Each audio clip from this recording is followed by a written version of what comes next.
역사의 마지막 시대에는 맞는 것 같고, 시간이 흐르면서 상식 밖의 말과 행동을 하는 분들이 교회 안에 있다라는 거예요. 그래서 개선이 안 돼요, 개선이. 좀 고민이 돼요. 목회를 하면서 저분을 도와드리고 싶어요. 근데 도움을 안 받아. 개별적으로 말씀을 드리려니 마음에 상처가 되겠고, 담임 목사하고 감정이 섞이면, 마음이 상하면 그분 말씀이 안 들어오잖아요. 그런 고민을 많이 하게 됩니다. 근데 자기의 생각을 믿는 자는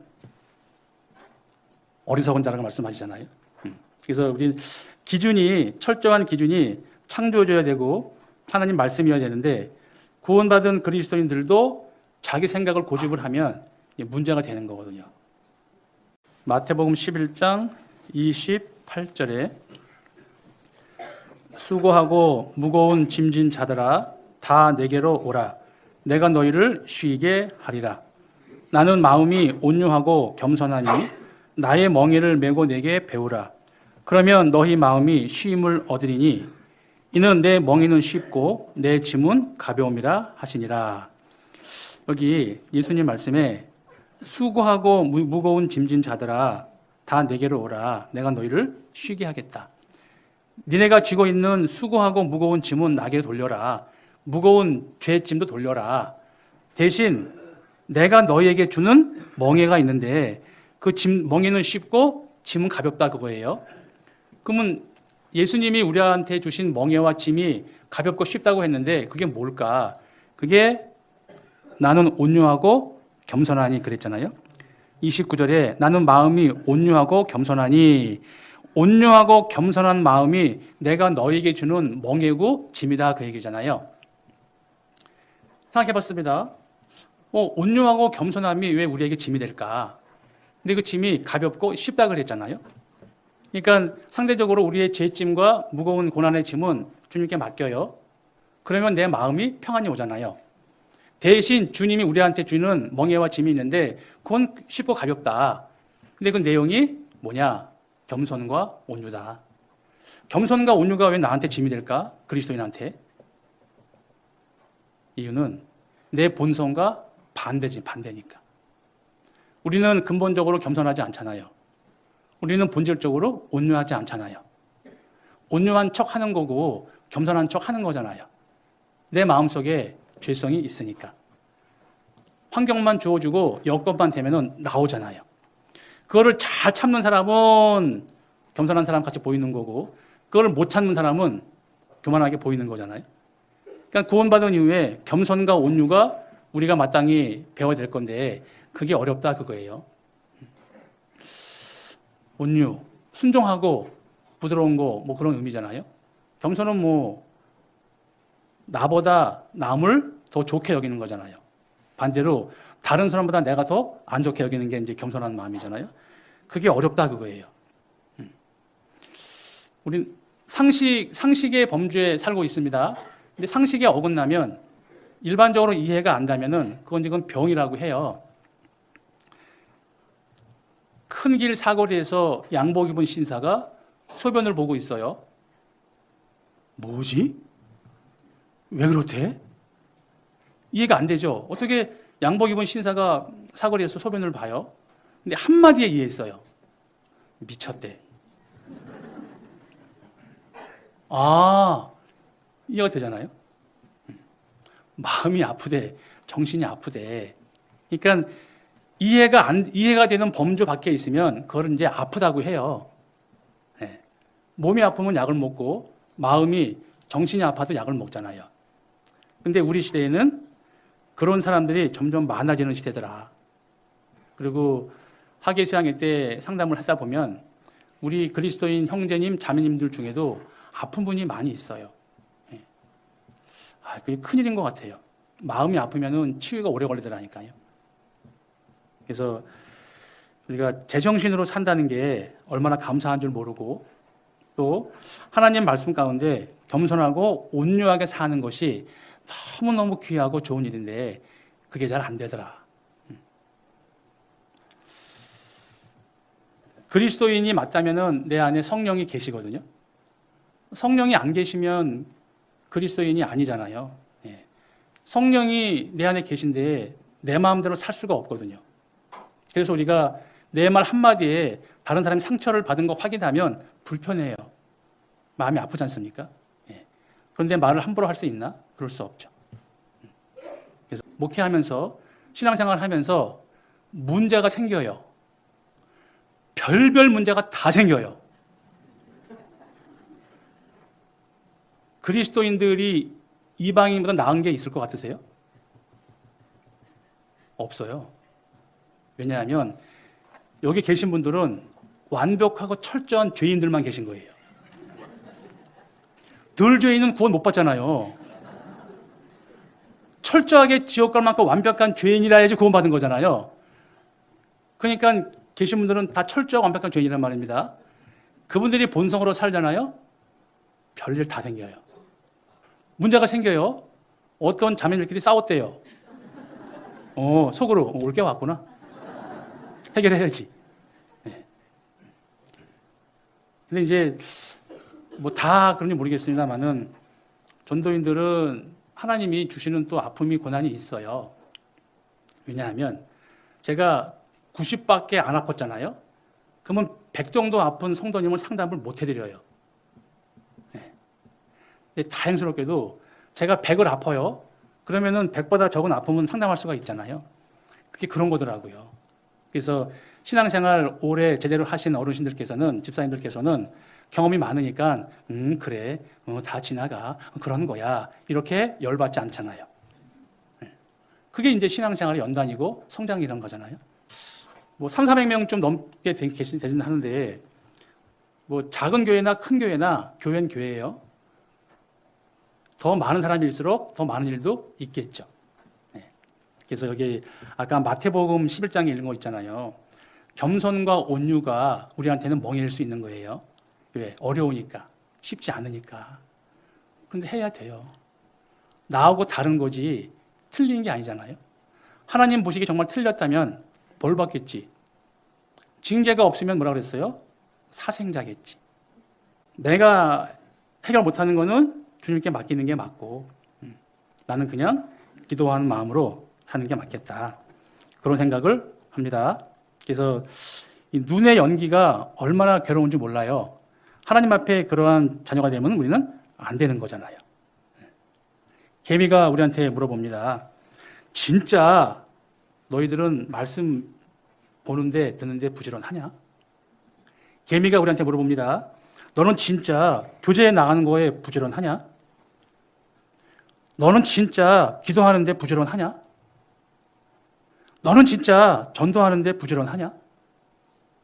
너는 진짜 형제자매를 위해서 봉사하고 희생하고 섬기는데 부지런하냐? 우리한테 물어보잖아요. 그게 아니라면은 우리는 개미한테 책망 받는 거예요. 책망 받으면서도 아무렇지 않다? 문제가 되죠? 누가 나를 따블 때렸어요. 아픈 게 정상이잖아요. 때렸는데 안 아파해요. 뭐지? 아픈데 안 아픈 척 하든가 아니면 감각이 없든가. 제가 모 교회에 있을 때요. 결혼한 형제인데 신기해요. 신기해. 저는 분명 까만 공을 던졌거든요. 근데 그 친구는 하얀 걸 받아요. 이야, 신기한 능력이다. 저는 아프게 때렸거든요. 근데 그 친구는 안 아프대요. 뭐지? 우리의 교훈을 받는 말씀을 전하면 책망을 받으면 책망을 받잖아요. 책망을 안 받아요. 기가 막히게 순화해서 변형을 시켜요. 이야, 그래서 제가 희한하다. 나중에 한 1년 넘게 교제하다가 간증하더라고요. 자기가 이제 아빠가 돌아가셔가지고 엄마가 자기를 너무 의롭게만 키웠대요. 부족함이 없이. 이 친구가 하는 얘기가 자기 그래요. 자기는 세상에 성장해서 모든 세상이 나를 기준으로 돌아가는 것 같다고 그러더라니까요. 자기가 세상의 주인인 거예요. 자기를 지나치게 좋아하고 자기만 지나치게 사랑해요. 그러니까 정상적인 범죄에서 벗어났습니다. 그거를 자기애성 인격이라고 해요. 인격 장애라고 합니다. 병이에요, 병. 근데 그들은 자신은 몰라요. 저는 내로남불이 한자인 줄 알았어요.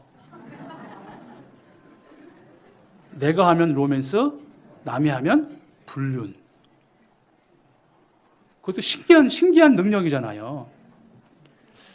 근데 목회하면서 보니까 그런 분들이 더러 계셔요. 그럴 때 저희가 제일 괴롭거든요. 저희는 개별적으로 말씀 못 드려요. 마음 상할까 봐. 그래서 이제 곰곰이 있다가 말씀으로만 전해요.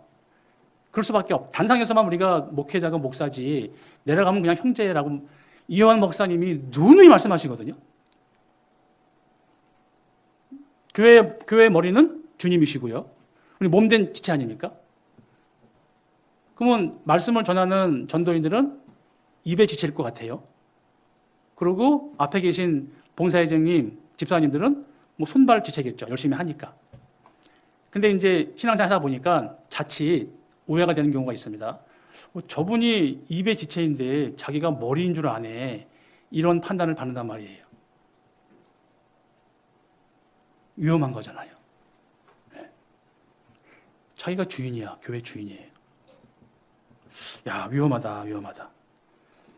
주님은 몸된 교회 머리시고 주님의 말씀을 따라 순종하는 게 입이고 손이고 발이잖아요. 근데 입의 지체와 손의 지체가 자기가 주인 줄 안다니까요. 교만은 패망의 선봉이요. 못 고쳐요. 못 고친다니까요. 그런 분들이 계시면 교회가 편안하진 않아요. 하물며 그 작은 교회에도 있어요. 좀 이렇게 사람이 많은, 성도가 많은 교회들은요, 그런 분들이 계시면은 걸러져요. 구역장님, 교구장님, 집사님, 그리고 나중에 목사님한테 와요. 걸러거든요. 근데 작은 교회에서는 다이렉트로 와요, 1대1로. 제가 별거를 다 봤거든요. 심지어는 그런 생각까지 해요. 이거 진짜 조심스럽다. 왜냐하면은 전도인들은 도와드리러 왔잖아요. 섬기는 게 도와주는 거잖아요. 교회 가운데 구원받고 앞에서 하는 일, 특별히 전도인이 하는 이거는 정말 잘해야 본전이겠다. 그래서 오히려가 아니라 눈에 띄지 않지만 온전한 마음으로 주님을 공경하며 형제자매를 기도 많이 하는 분들, 그분들이 진짜 상급이 있겠다. 이런 생각이 들더라니까요. 예. 자기도 모르게 판단하는 거거든요. 그게. 성경 말씀에는 판단하지 말라 그랬잖아요. 너 80점, 너 90점, 너 70점 이러고 있는 거예요. 60점이면은 가서 도와주라고 세웠는데 일꾼들을 그걸 판단하고 있으면 안 되는 거잖아요. 도와줘야 되는 건데. 예. 제가 이제 교회 다니면서 목사님 매뉴얼 좀 만들어 주세요 그러더라고요. 무슨 매뉴얼이요? 집사가 할 일, 구역장이 할 일, 교구장이 할 일, 무슨 어머니장님 할 일 매뉴얼을 정해달라는 거예요. 그랬어요. 싫다 그랬어요. 그거 해놓으면 일일이 그거 보고 지적할 거 아니에요. 너 왜 요거 안 했냐? 요거 안 했냐? 그럼 판단하는 거잖아요. 판단의 근거가 매뉴얼이거든요. 저는 그래서 구원받은 게 확실하면 알아서 해요. 좀 덜 하면 어때? 나중에 하면 되지. 문제를 내볼게요. 구역별로 청소 당번 있잖아요. 1구역 여기, 2구역 여기, 3구역 여기. 주일날 끝나고 청소했습니다. 근데 1구역장님이 가다 보니까 2구역이 청소가 안 됐어요.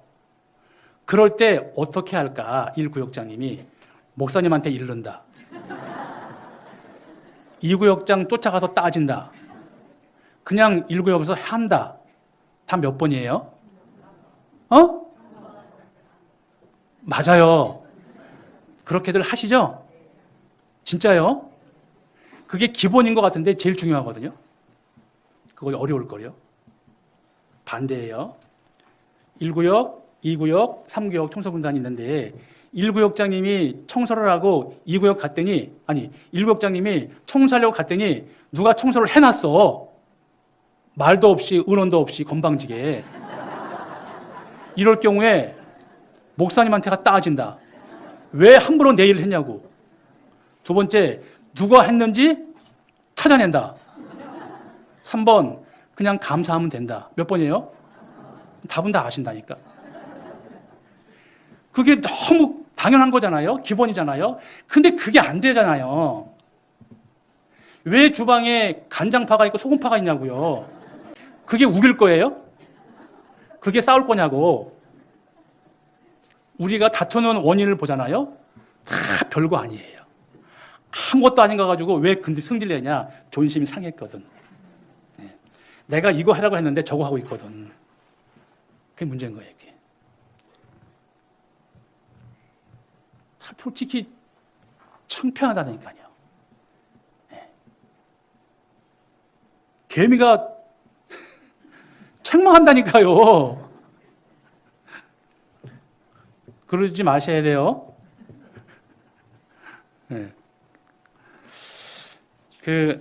진짜 구원 받은 사람이라면 잘 살아요. 말씀을 듣고 변화가 돼요. 베드로 후서 1장 8절이요. 제가 읽겠습니다. 이런 것이 너희에게 있어 흡족한즉 너희로 우리 주 예수 그리스도를 알기에 게으르지 않고 열매 없는 자가 되지 않게 하려니와. 예수 그리스도를 알기에 게으르지 않고 그랬어요. 예수님을 아는데 게으르지 말라 그랬거든요. 우린 구원받을 때 하나님은 창조주, 예수님은 나를 위해 돌아가신 분, 이것만 알잖아요. 그런데 시간 지나면서 말씀을 배우면서 더 많이 알게 돼요. 마치 1학년짜리 딸내미가 엄마를 아는 것과 시집가서 아이를 낳은 딸이 엄마를 아는 건 차이가 있잖아요. 그 뭐 연예인이 아들 자식을 낳고 전화했다는 거 아니에요. 친정엄마한테. 엄마도 나 낳을 때 이렇게 아팠어. 그러니까 안다는 건 정도가 다른 거잖아요. 신앙생활 오래 할수록 더 많이 아는 게 맞죠. 하나님에 대해서, 예수님에 대해서. 하나님을 아는데 예수님을 알아가는데 게으르지 말자라는 겁니다. 아까 말씀드렸습니다. 나는 마음이 온유하고 겸손하니. 정말 많이 온유하고 정말 많이 겸손하는 것이 예수님을 알아가는 거 많이 배우는 거잖아요. 그러니까 이 섬긴다는 거는 사랑의 대표잖아요. 그 행복의 질이 달라요. 감사의 질이 다르다니까요. 양심에 합하면 행복하고 양심에 반하면 행복할 수가 없어요. 하나님이 그렇게 만들어 놓으셨어요. 그래서 마음의 안식은요, 잘못했을 때는 매를 맞는 게 안식이거든요. 어린 아이들 훈육할 때 잘못했어요. 그러면 징계를 줘야지 그 어린 아이 마음속에 평강이 유지되는 거예요. 잘못하면 맞는구나. 그게 본성이거든요. 근데 잘못을 아무리 해도 과잉보호 때문에 엄마가 놔도 그 애가 멘탈이 깨지는 거예요. 성장해서 이상해지는 거란 말이에요. 제가 소방관 하면서요, 자랑하면 죄인데 제 별명이 불잡이였어요. 제가 불을 정말 잘 껐어요. 왜? 저는 불이 안 무서웠거든요. 하나님 백도 있고 또 저는 그게 맞아요. 그게. 근데 그렇게 불을 잘 꺼도 상 하나 안 줘요. 당연한 거니까. 근데 신월동 종합시장에 인명구조 하나 했어요. 상 주더라니까요. 그러니까 재산보다는 인명구조가 더 중요한 거잖아요. 우리가 하는 일이 뭡니까? 영혼 구원하는 거잖아요. 그 이상 귀한 게 없다니까요. 그거를 위해서 우리가 한 몸으로 마음을 모으는 거잖아요. 근데 꼭 집회 전에는 꼭 다툼이 일어나. 조별로 뭐 음식을 뭐 하냐 하면서. 튀김하면 어떠고 덴뿌라 하면 어떠냐고. 제가 자매가 안 돼봐서 모르겠는데. 데살로니가 후서 3장. 데살로니가 후서 3장. 제가 읽겠습니다. 우리가 너희와 함께 있을 때에도 너희에게 명하기를 누구든지 일하기 싫어하거든 먹지도 말게 하라 하였더니 우리가 들은즉 너희 가운데 규모 없이 행하여 도무지 일하지 아니하고 일만 만드는 자들이 있다 하니. 자, 일을 만드는 자가 있어요. 교회에 오면은 할 일이 많이 있어요. 근데 일이 우선이면 안 되잖아요. 사람이 중요하죠. 일하다가 형제자매님 상처를 받으면 안 하는 게 나아요. 진짜입니다. 상처받지 않는 게 더 중요하거든요. 근데 일하면서 상처를 많이 줘요. 제가 이제 처음에 갔는데 그 교회에서 한 사람한테 일을 시키면 100% 해내요. 근데 세 사람이 모이니까 일이 안 돼. 왜 그러지? 알고 보니까 다 전문가예요. 전문가예요. 비전문가 서너 분이 모여서 열심히 일했어요. 나중에 전문가가 왔어요. 왜 이렇게 했어요? 그러더라고. 제가 확 올라왔어요. 그럼 네가 와서 먼저 하지. 나중에 와가지고 말이야. 판단이나 하고 있고. 그럴 테니까요. 제가 그래가지고 이렇게 일을 안 시켜요. 따로따로 시켜요. 한 사람씩. 화합이 안 돼. 왜 그런 줄 알아요? 레위기에 보면은 하나님께 드린 그 제사 중에 소제라는 게 있어요. 소제는 곡식을 나달을 빻아서 떡을 만드는 거거든요. 그러니까 한 떡에 참여하는 거라 그랬잖아요. 그게 소제 드리는 거예요. 하나님께 드린 제사인데 소제라는 것은 나달을 가루로 빻아서 한 떡을 만드는 거예요. 근데 그런 경우에는 형제자매들이 뭉쳐 있어요. 보니까. 근데 일만 생기면은 흩어지더라고. 알고 봤더니 떡이 안 됐고 주먹밥이에요. 주먹밥. 주먹밥은 뭉쳐 있잖아요. 나달이 그대로 있습니다. 교회에 그런 경우가 있으면은 힘들거든요. 내가 부서져야지 떡이 될 거 아닙니까? 내가 살아있어. 그러고 뭉친 척 해. 일만 터지면은 흩어지는 거예요. 그럼 떡이 아니지. 나를 죽이지 않으면 하나가 안 되는 거지 않습니까? 그게 겸손과 온유예요. 겸손과 온유. 나하고 다를지라도 인정해 주는 거, 그게 맞는 거잖아요. 나하고 다른다고 해서 평가하면 안 되는 거잖아요. 그런 것들이 지금 시대에 와서 점점 더 심하더라. 내가 이제 이 말씀 보면 일만 만드는 자들이 있다 이 말씀 보면 저희 외삼촌 생각이 나요. 저희 어머니가 7남매인데 우리 큰오빠가 계십니다. 제가 독산동에 살았거든요. 그때 9평짜리 아파트에 살았어요. 9평. 문 열면 방 2개, 화장실 하나예요. 마루 열어야지 연탄 집어넣습니다. 거기 살다가 중2, 중3 때가 돼가지고 이제 뚝섬으로 이사를 가게 됐어요. 근데 그 당시에는 포장이사가 없어요.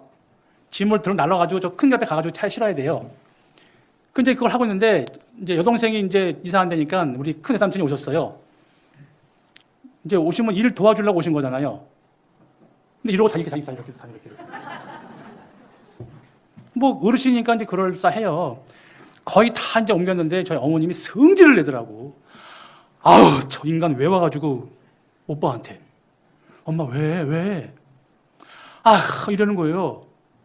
알고 봤더니 이사를 다 하고 이제 물을 끊겼나 봐요. 그 당시에 화장실이 이렇게 그냥 양변기예요. 양변기인데 이제 응아를 하면은 물을 받아가지고 뿌려서 베어 보내는 거예요. 그런 건데 물이 안 나오는데 응아만 이만큼 해놓으신 거예요. 이 말씀 딱 맞잖아요. 일하러 온 게 아니라 일을 만들러 왔다니까요.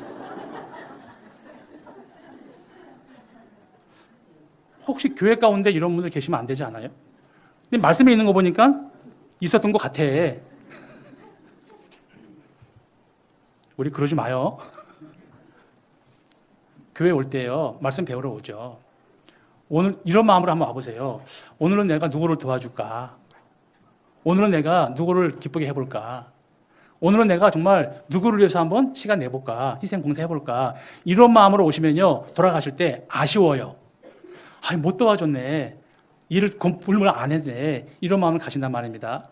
근데 그러지 않고 오시면 아쉬움만 있어요. 불평만 있고요. 왜 이래? 이럴 것 같다니까요. 같은 주일을 보내지만 근본적으로 달라요. 하나님 앞에. 신앙생활 똑같이 하는 것 같잖아요. 절대 아닙니다. 다 달라요. 하나님은 아시지. 왜? 중심을 보시는 분이니까. 그래서 우리가 하나님 앞에 좋게 쓰임받는 게 맞아요. 근데 안 좋게 쓰임받는 것도 있잖아요. 대부분의 형제 자매님들의 연단의 도구로 사용되면 안 되는 거잖아요. 서울에 있을 때예요. 구역 모임을 해요. 그 자매님은 한 번 간증하면 50분 해요. 매번. 그러면 전도사님 오셔가지고 20, 30분 말씀. 그분 50분. 별로 안 남잖아요, 시간이. 구역장님이 꾀를 냈어요. 아, 저분을 맨 나중에 시키자. 맨 끝에 시켰어요. 5분 전에. 근데 50분 해요. 물론 절박하겠지. 이해는 해요. 나머지 분들은 인내를 키우는 거예요. 그래, 참아야지. 굳이 그런 도구로 사용되지 말라는 거죠.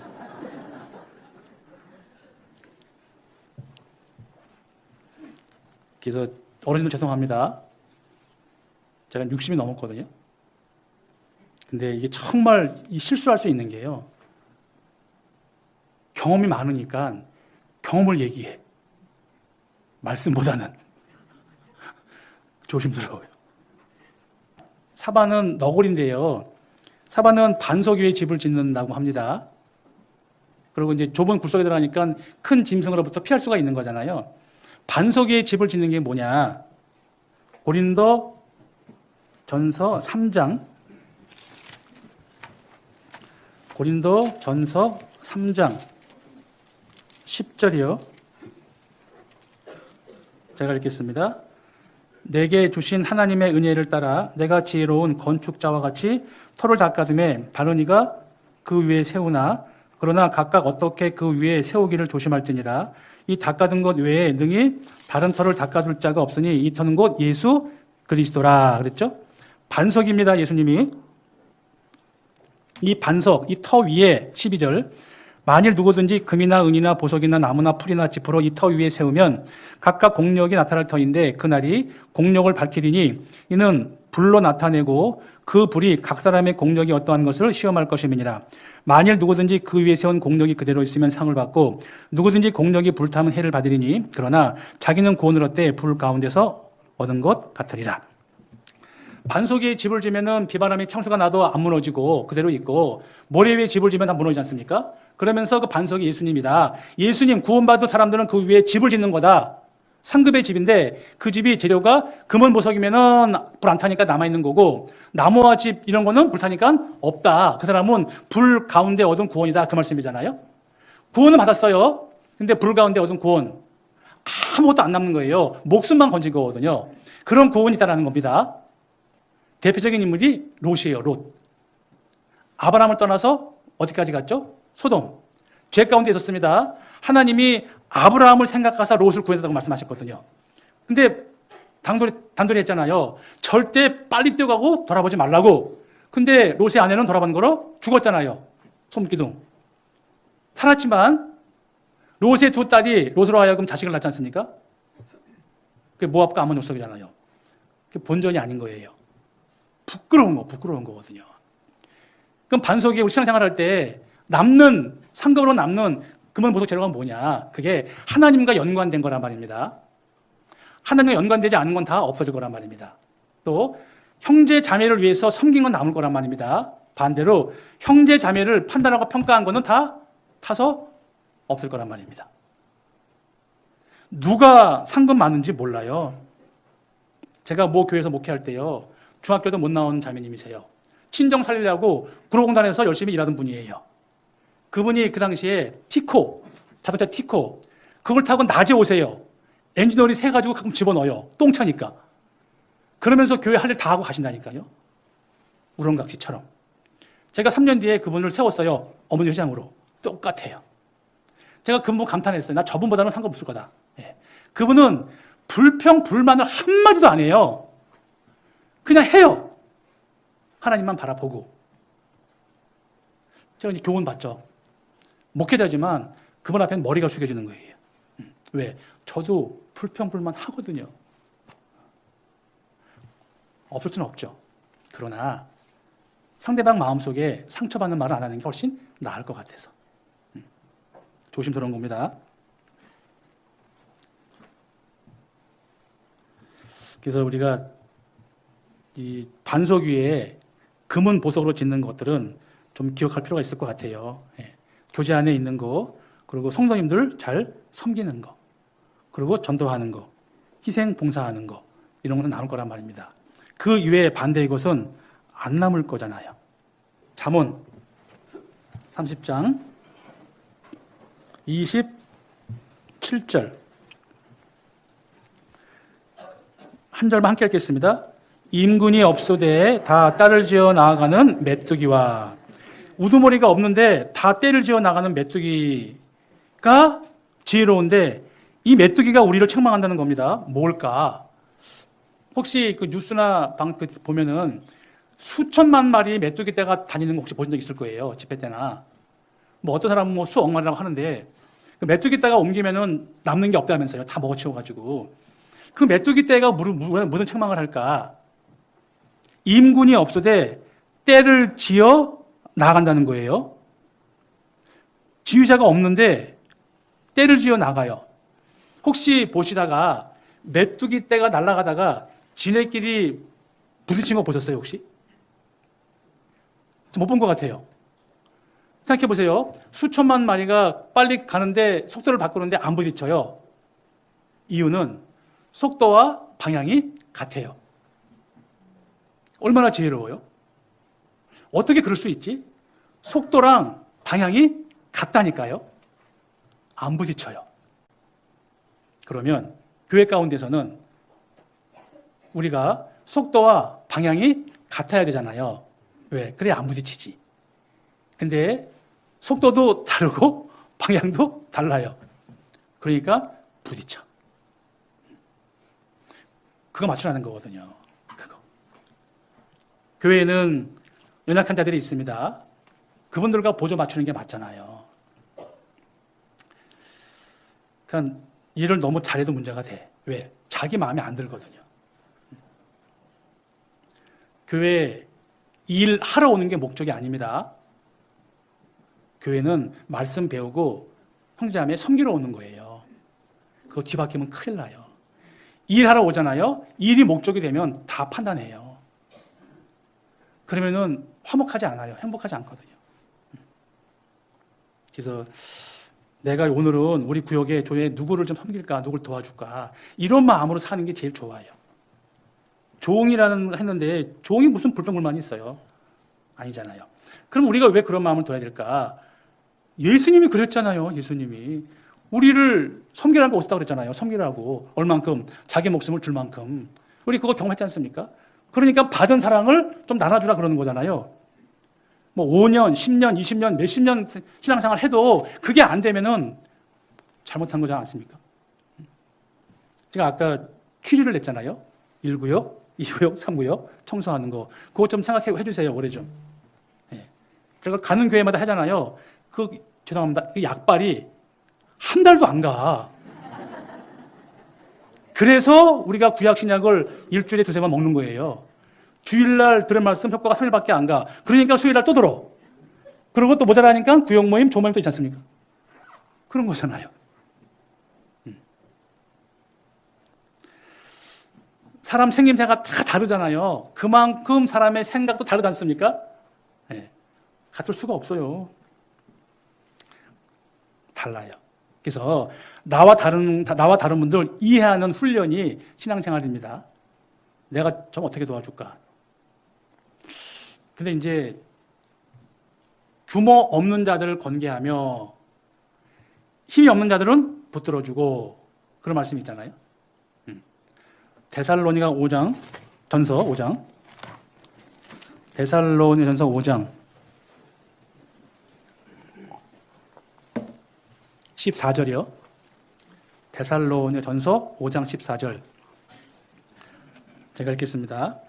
또 형제들아 너희를 권면하노니 규모 없는 자들을 권계하며 마음이 약한 자들을 안위하고 힘이 없는 자들을 붙들어주며, 함께 읽겠습니다. 모든 사람을 대하여 오래 참으라. 여기 조심할 게 있어요. 형제들아 너희를 권면하니 잘못하지 않게 타일르니 첫 번째 규모가 없는 자들에게는 권계해라. 네. 이렇게 하라고 가르치라는 거예요. 규모가 없는 자들에게. 그 다음에 마음이 약한 자들은 권계하지 말고 위로해주고, 아픈데 혼내면 안 되잖아요. 위로해줘야지.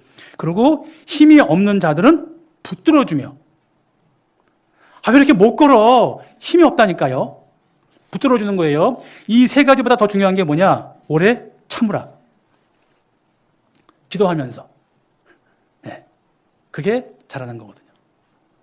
맨날 삐뚤 다니는 거예요. 똑바로 다녀줘. 왜 그래? 알고 보니까 다리 하나가 짧어. 그러면 잘못한 거잖아요. 신앙생활이 쉬운 것 같은데 어렵고, 어려운 것 같은데 쉬워요. 그러니까 겸손하고 온유하면 다 쉬워요. 다 쉬워. 근데 어려운 거는 그러지 않아서 어려운 거란 말이에요. 그런데 상식 밖의 일도 있을 수 있어요. 왜? 아프면 그래요. 아프면. 제가 모 교회에 있는데요. 50살 먹은 자매님들입니다. 신앙생활 20년 한 분들이에요.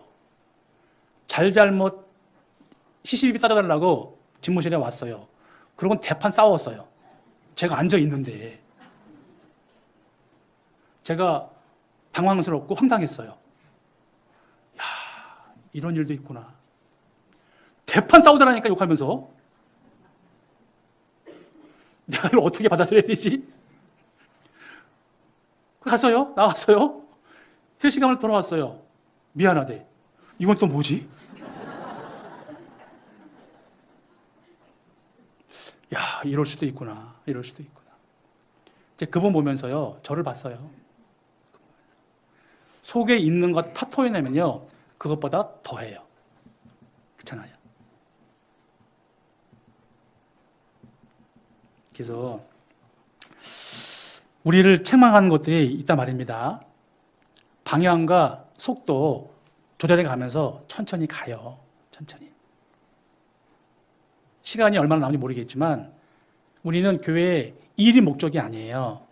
형제자매 섬기러 왔잖아요. 먼저 된 자들은 나중 된 자 도와주러 왔잖아요. 특히 앞에 있는 일꾼들은 도와주는 게 일이거든요. 모 교회에서 한 집사님 저한테 한 얘기예요. 목사님 매뉴얼 좀 해주세요 그러더라고요. 무슨 매뉴얼이요? 성도들이 할 일을 모릅니다. 뭘요? 부역장이 할 일, 조장이 할 일 좀 이렇게 해달라는 거예요. 그랬어요.